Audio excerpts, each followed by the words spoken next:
लगने लगे कि हाँ बहुत कष्ट है, कर्जा भी बढ़ गया, तकलीफें भी बढ़ गई, बहुत दुख भी बढ़ रहा है, कहीं परिवार सही नहीं चल रहा है, तो प्रयास करते रहा करो। हफ्ते में एक बार एक चावल का दाना जल के पात्र में डाल लिया, एक काली मिर्च जल के पात्र में डाल ली और उस जल को ले गए, थोड़ा सा चंदन का छींटा डाल दिया, ले जाकर शिव जी को समर्पित कर दिया। शंकर को जल चढ़ाने के लिए 5 स्थान हैं जहां शिव को जल चढ़ाया जाता है और शंकर उस जल को स्वीकार करते हैं, जिसको पंचगंगा कहा गया। 5 स्थान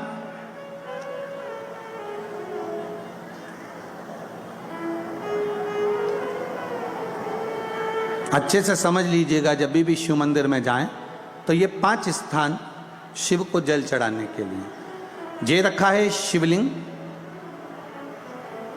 गोल जलाधारी, ये चरण जहां से पानी नीचे की ओर जाता है। शंकर भगवान के 13 बच्चे हैं, 13 की 13 बच्चे, शिव जी का संपूर्ण परिवार, 33 कोटि देवता, 64 योगनियां, सब शिवलिंग के आसपास में।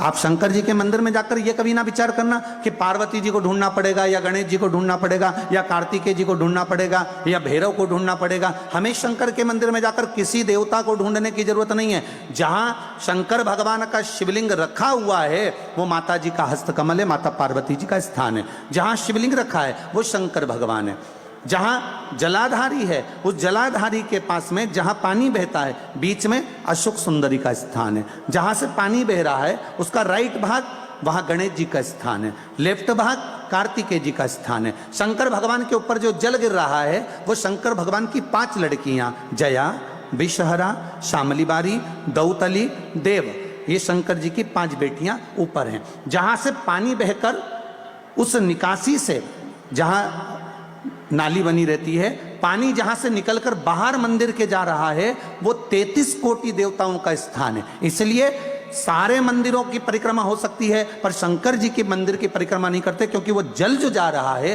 वो 33 कोटि देवताओं का स्थान है, उसको हम लांघ नहीं सकते। वो स्थान जल चढ़ाते समय आप इसका स्मरण रखें। पानी का जब पात्र लेकर जाते हैं मंदिर के अंदर, सबसे पहले शिव जी का जो जलाधारी है उसमें राइट भाग पर अपनी मनोकामना कर कर जल चढ़ाएं, फिर लेफ्ट भाग में चढ़ाएं रोग मुक्ति के लिए। अशोक सुंदरी की जगह पर चढ़ाएं, ये 3रा स्थान। 4था स्थान माता पार्वती जी का जो कटी भाग है जहां पर शिवलिंग रखा हुआ है उस भाग पर जल चढ़ाएं, 4था भाग। 5वां भाग शंकर जी के ऊपर चढ़ाएं। ये 5 जगह पर जल क्रम वाइज चढ़ाएं। आप लोग जाते हो डायरेक्ट जाकर शंकर जी पे जल उंडेल कर आ जाते हो, सीधे गए और शिव जी पे जाकर आपने जल चढ़ा दिया।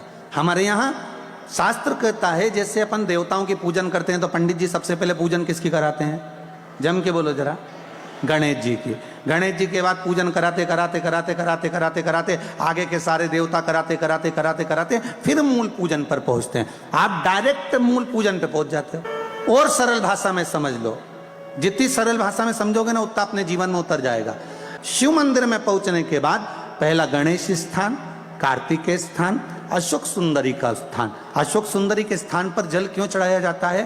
क्योंकि भगवान शंकर की सबसे छोटी लड़की जो है वो अशोक सुंदरी है।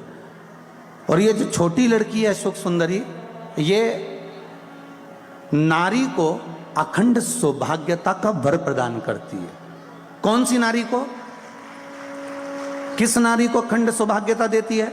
तो महाराज शास्त्र कहता है जिस नारी के भाग्य में लिखा होता है कि इसको वैधव्य होना है, इसके पति को समाप्त होना है, अगर वो नारी अशोक सुंदरी वाली जगह पर जल चढ़ा देती है तो पति पर अगर काल भी मंडरा रहा होता है तो मां अशोक सुंदरी महाकाल से कहकर काल को टाल देती है। वो अशोक सुंदरी का स्थान,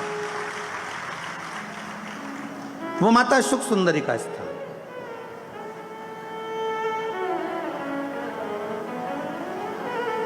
जल चढ़ाने का एक नियम है। यहां जल चढ़ाया, फिर कार्तिकेय बाबा को चढ़ाया, फिर अशोक सुंदरी को चढ़ाया, फिर कटी भाग पर। ये कटी भाग बड़ा विशेष भाग है महाराज, बहुत बहुत ध्यान दीजिएगा।